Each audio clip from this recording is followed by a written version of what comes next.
Hello everyone, आज इस video में हम पढ़ेंगे एनिमल टिश्यू।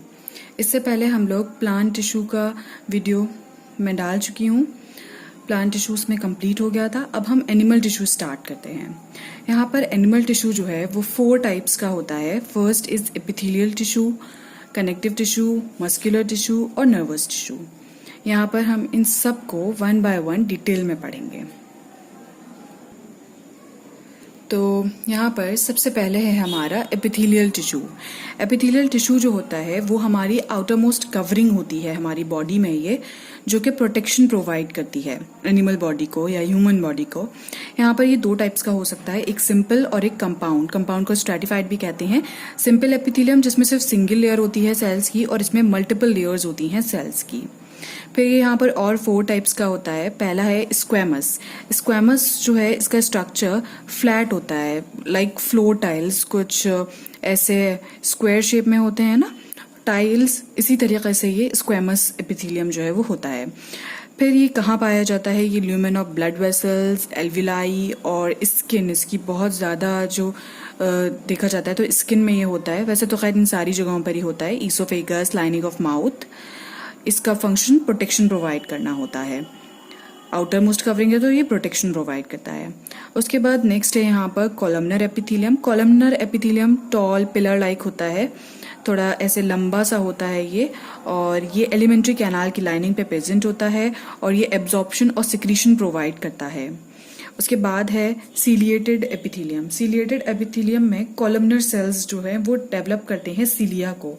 ये जो कॉलमनर सेल्स हैं वो डेवलप करते हैं सीलिया को। सीलिया हम लोगों ने सेल में पढ़ा था कि कुछ हेयर लाइक स्ट्रक्चर होता है, जो सीलिया और फ्लैजुला पढ़ा था एक साथ, जो कि मूवमेंट में हेल्प करता है। इसका फंक्शन मूवमेंट परफॉर्म करना होता है, तो वो यहाँ पर प्रेजेंट होता है सीलिया, तो इसलिए इसको हम लोग सीलिएटेड एपिथेलियम कहते हैं।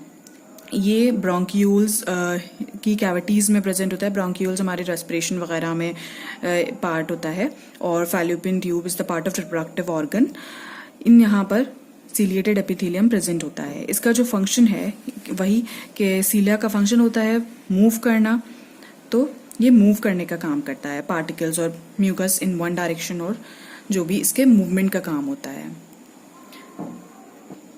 सीलिएटेड के बाद है यहाँ पर क्यूबॉइडल एपिथेलियम। ये क्यूब लाइक स्ट्रक्चर होता है जो किडनी ट्यूब्यूल्स और स्लाइवरी ग्लैंड वगैरह की डक्ट्स में प्रेजेंट होता है। इसका फंक्शन मैकेनिकल सपोर्ट प्रोवाइड करना होता है। यहाँ पर डायग्राम में आप लोग देख सकते हैं ये चारों ही एपिथेलियम टिश्यू। उसके बाद नेक्स्ट है कनेक्टिव टिश्यू। कनेक्टिव टिश्यू का मतलब ही है, कनेक्ट का मतलब लिंक होना किसी चीज से, तो यहाँ पर ये 3 तरीके का होता है। Loose connective tissue, dense connective tissue और specialised connective tissue. Loose connective tissue में एक एरोलर टिश्यू होता है और एक एडिपोज टिश्यू होता है। तो यहाँ पर मैंने लिखा है कि एरोलर कनेक्टिव टिश्यू जो होता है वो हमें बिटवीन द स्किन, मसल्स और ब्लड वेसल्स, नर्व्स और बोन मैरो, इन सारी जगहों पर एरोलर टिश्यू जो है वो पाया जाता है। इसका जो मैट्रिक्स होता है वो कोलेजन और इलास्टिन फाइबर्स का होता है। कोलेजन जो होता है वो एक प्रोटीन होता है जो कि हमें स्ट्रक्चर या स्ट्रेंथ वगैरह सपोर्ट हमारी बॉडी को प्रोवाइड करता है। इसी तरीके से इलास्टिन भी एक प्रोटीन होता है जो स्ट्रिचनेस प्रोवाइड करता है। फिर यहाँ पर इसका फंक्शन है कि ये टिश्यू को रिपेयर करता है आफ्टर इंजरी और इन्फेक्शन से फाइट करता है। उसके बाद है यहाँ पर adipose loose connective tissue. Adipose loose connective tissue जो होता है वो भी बिटवीन और बिलो द स्किन, और जैसा कि अभी हमने पढ़ा था एरोलर स्किन में पाया जाता है, ऐसे ही ये भी कुछ टिश्यू, ग्लैंड और स्किन में पाया जाता है। लेकिन ये जो है ना वो फैट को स्टोर करता है। इसमें जो फैट स्टोरिंग सेल्स होते हैं उसको हम लोग एडिपोसाइट्स कहते हैं। इनका फंक्शन ही है फैट स्टोरेज करना। एडिपोज कनेक्टिव टिश्यू का जहां भी नाम आता है पहले ही समझ जाना है कि ये फैट स्टोरेज का काम करता है, और मैकेनिकल शॉक एब्जॉर्बेंट इसका फंक्शन होता है। फिर है यहाँ पर डेंस कनेक्टिव टिश्यू। तो जो डेंस कनेक्टिव टिश्यू है यहाँ वो एक डेंस रेगुलर होता है और एक डेंस इरेगुलर होता है। डेंस रेगुलर जो होता है उसमें कोलेजन फाइबर्स और फिब्रोब्लास्ट सेल्स जो होते हैं वो पैरेलली अरेंज होते हैं, और इरेगुलर वाले जो होते हैं वो अलग अलग डायरेक्शन में जा रहे होते हैं। तो रेगुलर में यहाँ पर टेंडन और लिगामेंट्स हम लोग पढ़ेंगे। टेंडन्स जो होती हैं ये सारी टर्म्स जो होती हैं ना वो बोन मसल्स हमारी बॉडी से रिलेटेड होती हैं। टेंडन्स जो होता है वो बोन टू मसल ज्वाइन होती है, और जो लिगामेंट्स होती है वो बोन टू बोन अटैच होती है। फॉर एग्जांपल जैसे कि हमारी जो एल्बो होती है या जो शोल्डर है या हील होती है, ये सारी चीज़ें जो होती हैं वो बोन टू मसल अटैच होती हैं एक दूसरे से। और जो लिगामेंट्स होते हैं वो बोन टू बोन अटैच होते हैं, जैसे कि नीज, एंकल्स, टिबिया और फिब्यूला। टिबिया और फिब्यूला जो जॉइंट होता है वो हमारी लैग में ये दोनों बोन्स होती हैं, वो ये सब जो होते हैं वो बोन टू बोन अटैच होते हैं। और टेंडन्स जो होती हैं वो टफ होती हैं और इनइलास्टिक होती हैं। लिगामेंट्स स्ट्रॉन्ग होती हैं और इलास्टिक होती हैं, फ्लेक्सिबल होती हैं। ये कंसिस्ट करते हैं मेनली कोलेजन फाइबर्स को, और ये कंसिस्ट करते हैं इलास्टिन फाइबर्स को। दोनों ही प्रोटीन के टाइप्स हैं।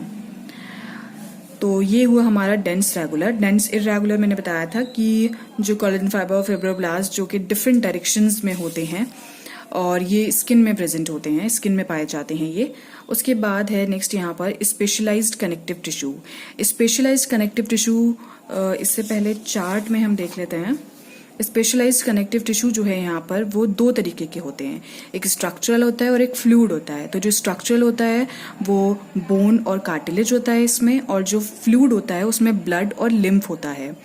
तो यहाँ पर बोन और कार्टिलेज का डिफरेंस मैंने लिखा हुआ है। डिफरेंस करके पढ़ना इजी होता है, इसलिए मैंने इस तरह से इसको लिखा है।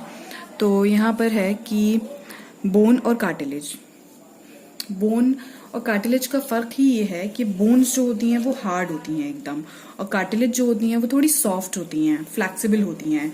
जैसे कि हमारी नोज और ईयर पिन्ना और ट्रैकिया, ये जो यहाँ पर जो बोन्स होती हैं, मतलब बोन्स नहीं होती हैं, वो कार्टिलेज होती हैं, वो फ्लेक्सिबल होती हैं, सॉफ्ट होती हैं। अब ये जो हमारी बोन्स होती हैं जैसे कि हमारी एंकल्स है और स्कल में जो बोन्स होती हैं, ये सब बहुत ही हार्ड होती हैं। अगर इनमें हमारे कभी भी लग जाती है तो फ्रैक्चर हो जाता है। और जबकि हम लोगों की ईयर पिन्ना और जो नोज़ में हमारे कार्टिलेज होती है उसमें फीमेल्स जो होती हैं वो होल करवाते हैं, नोज रिंग पहनते हैं, इयररिंग्स पहनते हैं, तो उसमें कोई इतनी प्रॉब्लम नहीं होती है, वो हो जाता है। लेकिन अगर बोन में हमारे जरा भी लग जाती है तो वो फ्रैक्चर हो जाता है, बहुत बड़ी प्रॉब्लम बन जाती है। तो बोन और कार्टिलेज में ये फर्क होता है। बोन्स जो होती हैं उनमें प्रोटीन होता है, दोनों में प्रोटीन होता है, लेकिन इसमें प्रोटीन के साथ साथ कैल्शियम फॉस्फेट और कैल्शियम कार्बोनेट होता है। कहते हैं ना अक्सर कि अगर किसी की बोन्स वीक हो जाती हैं तो उनको कैल्शियम की कमी हो जाती है, इसलिए कभी कभी बहुत ज़्यादा ही कमी हो जाती है तो उन्हें कैल्शियम की टैबलेट्स लेनी पड़ती हैं। वैसे तो खैर रोज़ाना हमें मिल्क वगैरह लेना चाहिए, सबसे ज़्यादा मिल्क में कैल्शियम होता है। और कार्टिलेज जो होती हैं उनमें प्रोटीन और शुगर होता है। यहाँ पर ब्लड वेसल्स प्रेजेंट होते हैं बोन में, लेकिन कार्टिलेज जो होता है उसमें ब्लड वेसल्स या तो एब्सेंट होते हैं और अगर प्रेजेंट होते भी हैं तो बहुत ही कम होते हैं। और ये मैंने बताया ही था अभी कि कार्टिलेज हमारी नोज, ईयर्स और लैरिंग्स हमारा वॉइस बॉक्स होता है जहाँ पर के कार्टिलेज प्रेजेंट होती है। और ये बोन जो कि wrist, ankle, skull bones, ribs वगैरह का भी अक्सर सुना होता है कि किसी की रिब्स पे लग जाती है तो बहुत परेशानी होती है इसके लिए। उसके बाद है यहाँ पर next fluid connective tissue. Fluid में होता है ब्लड और लिम्फ। ब्लड जो होता है वो एक रेड कलर का लिक्विड होता है जिसमें कि आरबीसी प्रेजेंट होते हैं, और लिम्फ जो है वो एक कलरलेस लिक्विड होता है जिसमें कि आरबीसी नहीं होते हैं। कलरलेस या फिर पेल येलो भी हो सकता है। हम जानते हैं कि आरबीसी हमारे ब्लड का जो कलर है वो रेड इसलिए होता है क्योंकि इसमें हीमोग्लोबिन प्रेजेंट होता है। अगर हीमोग्लोबिन नहीं होगा तो ब्लड रेड नहीं हो सकता है ना। तो इस तरीके से यहाँ पर भी हीमोग्लोबिन नहीं है, इसीलिए तो ये या तो पेल येलो होगा या फिर कलरलेस होगा। यहाँ पर ये जो है ब्लड जो है हमारा वो इजीली क्लॉट कर देता है, बहुत तेजी से क्लॉट कर देता है, क्योंकि इसमें फिब्रिनोजन एक होता है, वो आगे हम पढ़ेंगे, जिसकी वजह से क्लॉट हो पाता है। यहाँ पर होता है फिब्रिनोजन पर कम अमाउंट में होता है, इसलिए यहाँ पर धीरे धीरे स्लोली क्लॉट हो पाता है। ब्लड में हमारे आरबीसी, डब्ल्यूबीसी, प्लेटलेट्स और प्लाज्मा सब कुछ प्रेजेंट होता है, पर लिम्फ में प्लाज्मा और बहुत ही कम डब्ल्यूबीसीज यहाँ पर प्रेजेंट होते हैं। लिम्फोसाइट्स वगैरह एक आदि होता है, डब्ल्यूबीसी बहुत टाइप्स के होते हैं, मोनोसाइट, लिम्फोसाइट, न्यूट्रोफिल्स, इसिनोफिल्स, पर यहाँ पर ना सिर्फ लिम्फोसाइट ही प्रेजेंट होते हैं, बहुत कम नंबर में ये यहाँ पर। अब है यहाँ पर मस्कुलर टिश्यू। मस्कुलर टिश्यू हमारी बॉडी में मूवमेंट के लिए हेल्प करता है।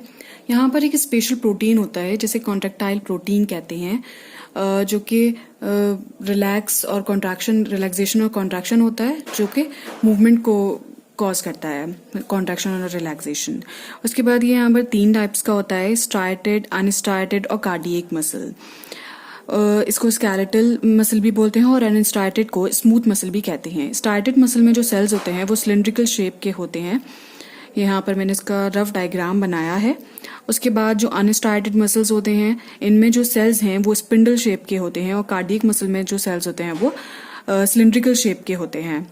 यहाँ पर जो न्यूक्लियाई है वो पेरिफेरल में होती है। ये डायग्राम में मैंने दिखाया है कि इसमें जो न्यूक्लियाई है वो पेरिफेरल में होती है और इसमें जो न्यूक्लियाई होती है वो मल्टी न्यूक्लिएटेड होती है, मतलब बहुत सारी हो सकती हैं।